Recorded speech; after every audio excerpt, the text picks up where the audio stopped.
नहीं देना चाहते हैं। बात आ रही थी कि हमें अपने बच्चों को शिक्षित करना चाहिए। निश्चित रूप से हम इस बात से सहमत हैं कि जिस मीटिंग में हम झांसी के मंडल में भी हम ही लोग जाते हैं, लखनऊ भी हम ही जाते हैं, दिल्ली भी हम ही जाते हैं।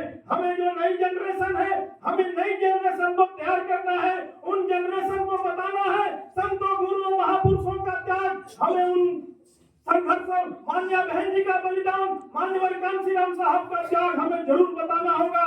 नहीं तो साथियों, physics, chemistry, math, art theta, science theta पढ़ करके वो दूसरे लोगों से तुलना करने लगे हैं। निश्चित रूप से हम दूसरे किसी का दोष नहीं देते, जो हम जैसे जिम्मेदार पदाधिकारी हैं, हम सबकी नैतिक जिम्मेदारी बनती है। जिसको मान्या बहन जी ने जिम्मेदारी दिया है, उसकी नैतिक ड्यूटी है कि हम ऐसे नौजवान साथियों को आगे लाए, हम ऐसे नौजवान साथियों को उनके अधिकारों और कर्तव्यों में हाजिर बनाए।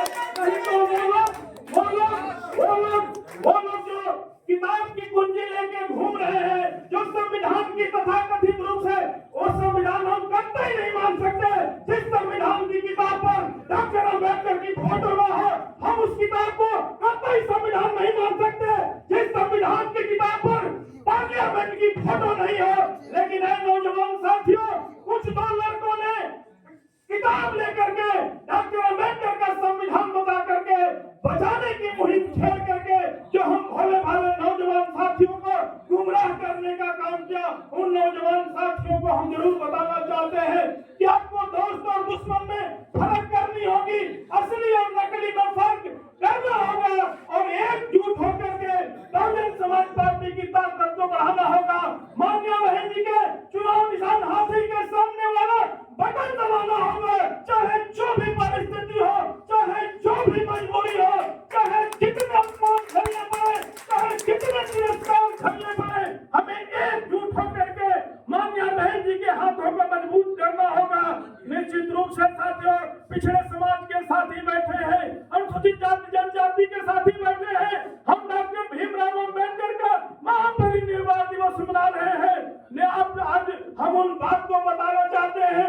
तमाम लोग कुछ दलों की चर्चा कर रहे थे, वो भी डॉक्टर अम्बेडकर के मूर्ति पर माल्यार्पण कर रहे थे। एक साथी ने जरूर मंच से कहा कि नकल लोग कर सकते हैं, लेकिन जो काम बहुजन समाज पार्टी आज वर्षों से कर रही है, उन कामों को आज ये Bharatiya Janata party, Congress party, Samajwadi party doctor Ambedkar को दलितों का नेता और मसीहा घोषित करने में लगी हुई है। हमें अपने नौजवान साथियों को जरूर सावधान करना होगा, हमें अंसार समाज के साथियों को जरूर सावधान करना होगा कि डॉक्टर अम्बेडकर सिर्फ दलितों के नेता नहीं थे, डॉक्टर अम्बेडकर सिर्फ दलितों के मसीहा नहीं थे।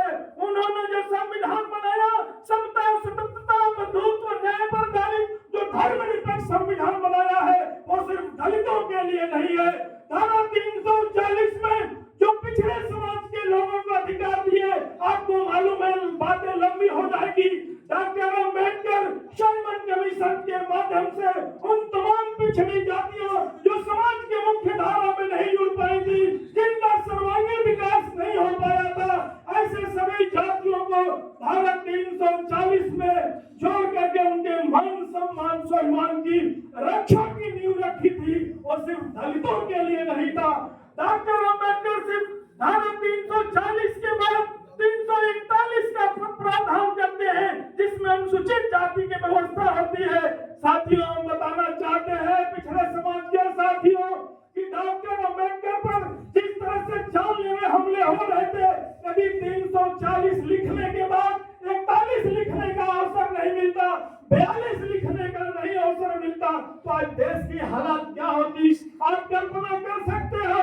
हम आपको बताना चाहते हैं कि डॉक्टर अम्बेडकर दलित समाज में पैदा जरूर हुए थे, लेकिन उन्हें सबसे पहले भी किसी का ख्याल रखा है तो पिछड़े समाज के लोगों को, चूंकि धारा 340 पहले लिखे, 41 बाद में लिखे, फिर 42 लिखते हैं, इसलिए हम पिछड़े समाज के लोगों से निवेदन करने के लिए आए हैं।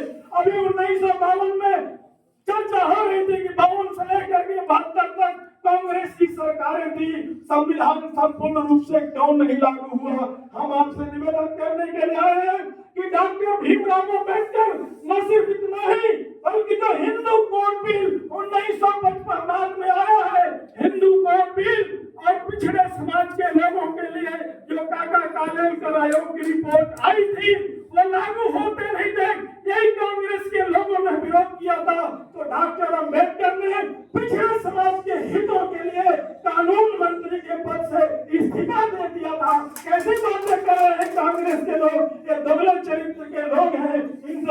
सावधान रहना होगा साथियों। लंबी वार्ता हो जाएगी। हमारे कार्यक्रम में मुख्य अतिथि भाई लाला रमहिवास जी, मुकेश अग्रवाल जी, बुंदेलखंड के लोगों के लिए, बुंदेलखंड के धरती के लिए माननीय बहन ने भी हम लोगों को परसों बुलाई थी। माननीय बहन जी का सख्त निर्देश है कि चाहे जो भी परिस्थिति हो, बुंदेलखंड बहुजन समाज पार्टी का कर रहा होगा। डॉक्टर मदन, हम तो पूर्वांचल के रहने वाले लोग हैं, लेकिन जो हम पोटेंशियल, जो हम ताकत ये बुंदेलखंड के लोगों में देखा है, जो बैकवर्ड के अपर कास्ट के लोग जो भी मंच पर बोल के गए, हम बहुत ध्यान से उनकी बातों को सुन रहे थे। उनमें पीस है, उनमें कसक है। वो चाहते हैं कि बहन जी उत्तर प्रदेश की पहली बार मुख्यमंत्री बने, जिसके लिए उनकी बताएंगे। मैं इन्हीं सब शुभकामनाओं का पुनः आप सभी लोगों का हार्दिक अभिनंदन, स्वागत करते हुए अपनी वाणी को विराम देता हूं।